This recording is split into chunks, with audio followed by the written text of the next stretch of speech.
Hello dear students, welcome to my channel.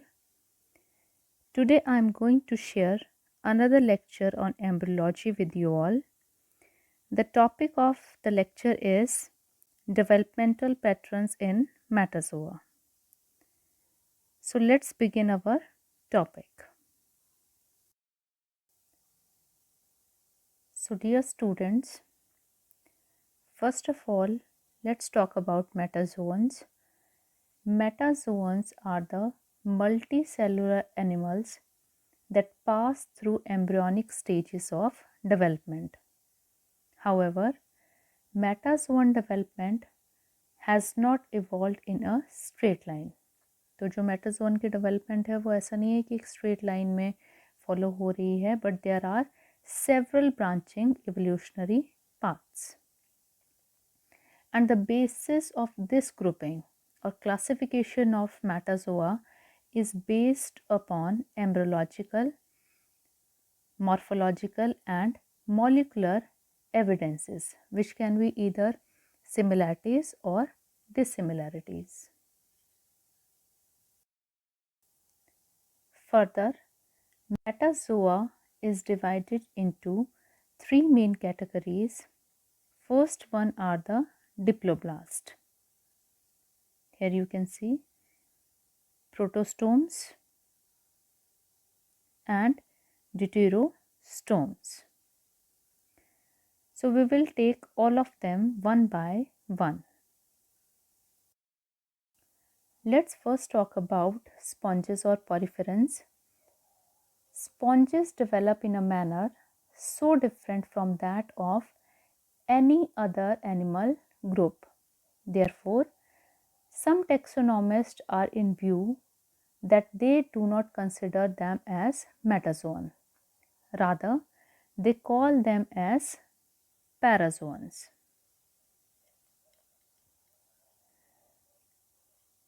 A sponge has many important type of cells, and one of them is archeocyte, which has ability to differentiate into all other cell types of the body, right? So this is the porifera in the diagram. Now, how this archeocyte is different? If individual cells of sponge are passed through a sieve, they have property to reaggregate to form a new sponge. Moreover, in certain cases, this type of reaggregation is species specific. That means if two or more than two sponge cells are mixed together, even then the new sponge which is formed is entirely formed of same type of cells. Now, it is due to presence of archeocyte, and it is believed that archeocyte collect the same species cells to form the new individual.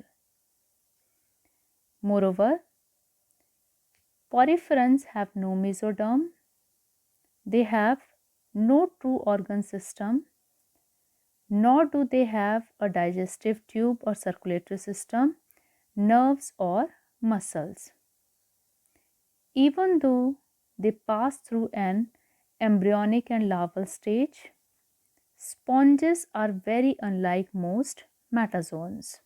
But sponges do share many features of development, including gene regulatory proteins and signaling cascades, with all other animal phyla, suggesting that they share a common origin, right?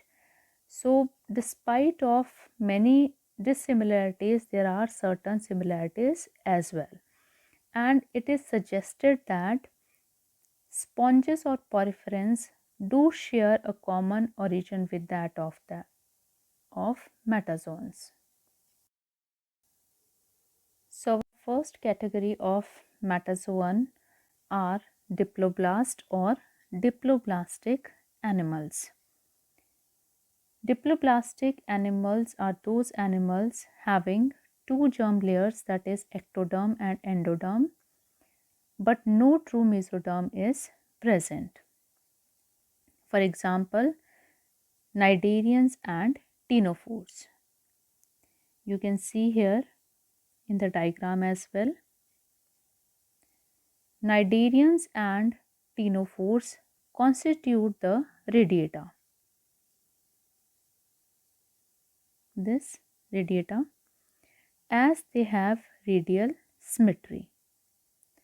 Mesoderm is rudimentary, consisting of sparsely scattered cell in a gelatinous matrix. So जो हमारे diploblastic animals हैं उसमें आ रहे हैं हमारे ctenophores and cnidaria, और collectively हम इसको बोल रहे हैं radiata, because in radiata there are two germ layers as well as symmetry is radial. So next we will talk about protostomes and deuterostomes, और इसको हम अलग अलग भी बात करेंगे कि प्रोटोस्टोम्स क्या हैं और ड्यूटेरोस्टोम्स क्या हैं. Most metazoans have bilateral symmetry and also have three germ layers. These animals of phyla are collectively called as bilateria and are classified either as protostomes or deuterostomes. All bilateria are thought to have descended from a primitive type of flatworm. These flatworms were the first to have true mesoderm, although the mesoderm was not hollowed out to form a body cavity, and they may have resembled the larva of certain contemporary coelentrates. Right? तो protostomes और deuterostomes है उसको हम collectively bilateria में लेते हैं, because here three germ layer are present and bilateral symmetry is there.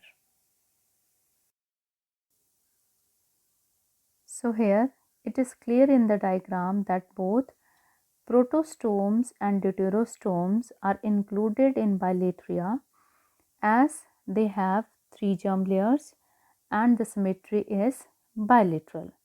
So firstly we will talk about protostomes.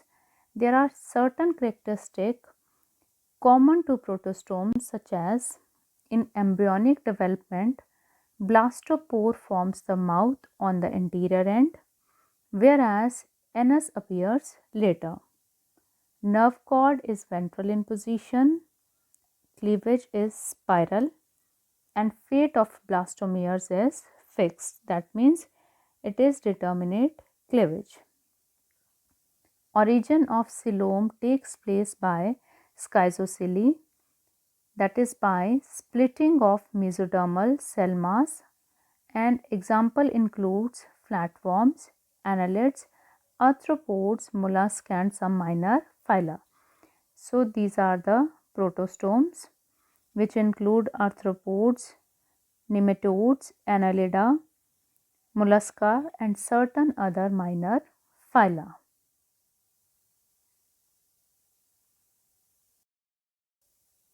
Further, protostomes are divided into two major branches, ecdysozoa and Lophotrochozoa. Ecdysozoa includes those animals that can mold. For example, phylum Arthropoda that contains insects, arachnids, mites, crustaceans and millipedes. On the other hand, Lophotrochozoa, it is characterized by common type of cleavage, that is spiral cleavage. These also have a common larval form and a distinctive feeding apparatus. For example, annelid, mollusk and flatworms and other minor phyla.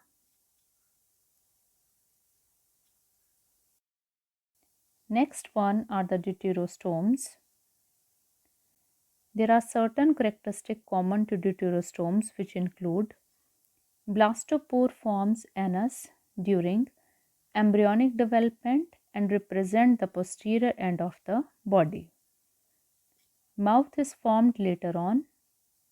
Nerve cord is dorsal in deuterostomes.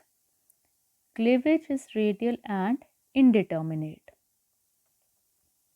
Coelom is formed by enterocoeli, that is outpouching of archenteron.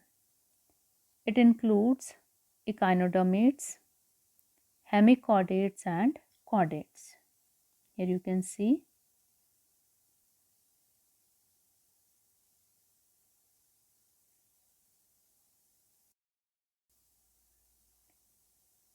Now let's summarize this topic.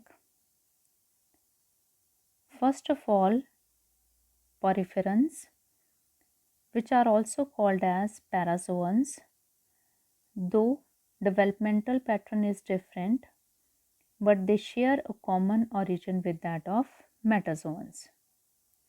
The first category among metazoa are diploblastic animals, which includes Cnidaria and Ctenophora.